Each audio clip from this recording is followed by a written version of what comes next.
My name's Witold Woźniak, and I'm a vascular surgeon. For many years, I've been dealing with chronic venous insufficiency and other vascular diseases, which are one of the main causes of leg ulcers.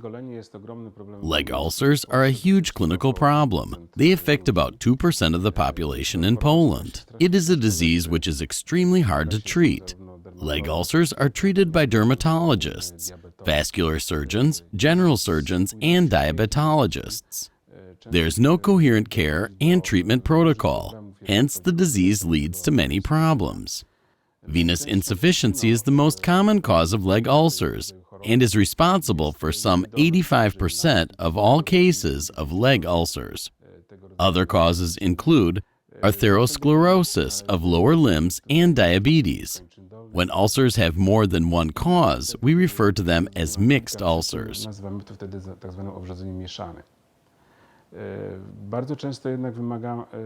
Such patients frequently require an additional dermatological consultation, because if we exclude all the diseases mentioned before, we may also encounter ulcers of the so-called rare etiology.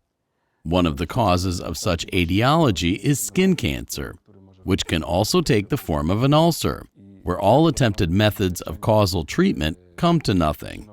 The cancer is qualified for excision only.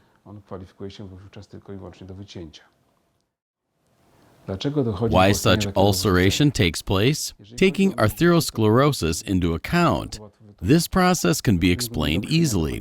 Ischemia leads to tissue hypoxia, which then results in progressing necrosis, for example, of the skin, herniation, and formation of an ulcer. In case of venous insufficiency, venous congestion usually intensifies the inflammatory process, which leads to chronic inflammation, tissue hypoxia, disorders of its metabolism, followed by skin damage and ulcer formation.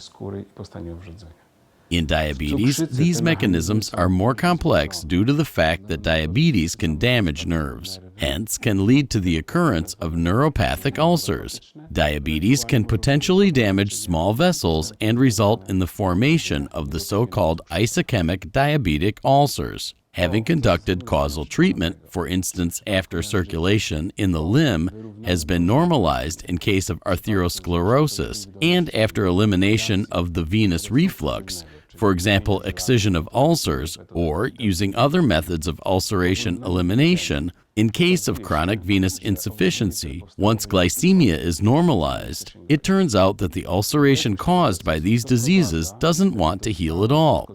Unfortunately, the chronic nature of this process causes permanent damage of skin's regeneration mechanisms, which leads to a situation where the ulcer remains on the same level. Additionally, as a consequence of the omnipresence of bacteria and other microorganisms, chronic infection of such a wound is observed, which is referred to as colonization. Such colonization brings about a chronic inflammatory disease. The skin is not only damaged under the influence of ischemic processes and has somehow forgotten how to heal, but we also need to take care of the infectious factor. One of the methods of treating ulcers which do not want to heal after causal treatment is laser biostimulation. Laser biostimulation improves healing of such chronic ulcers. This type of treatment involves an improvement of blood supply to the wound by means of developing small vessels. Biostimulation reduces the inflammatory response and intensifies regenerative processes.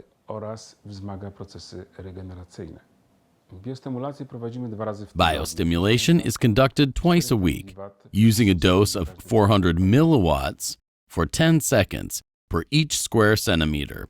We input data of the patient into the panel of SMARTS, biostimulation laser, manufactured by Lasotronic. This way, we can collect data about the number of therapies conducted, their duration, and the amounts of energy used. Then we set the type of treatment. In this case, it will be the so-called biostimulation of wounds and decubitus ulcers, followed by dose and applicator type selection. The process of irradiation is activated by a sensor in the probe. The treatment starts at wound or ulcer edges. Spiral movements are performed towards the center of the wound. We try to hold the probe perpendicularly to the irradiated surface. The probe is covered by a sterile medical shield.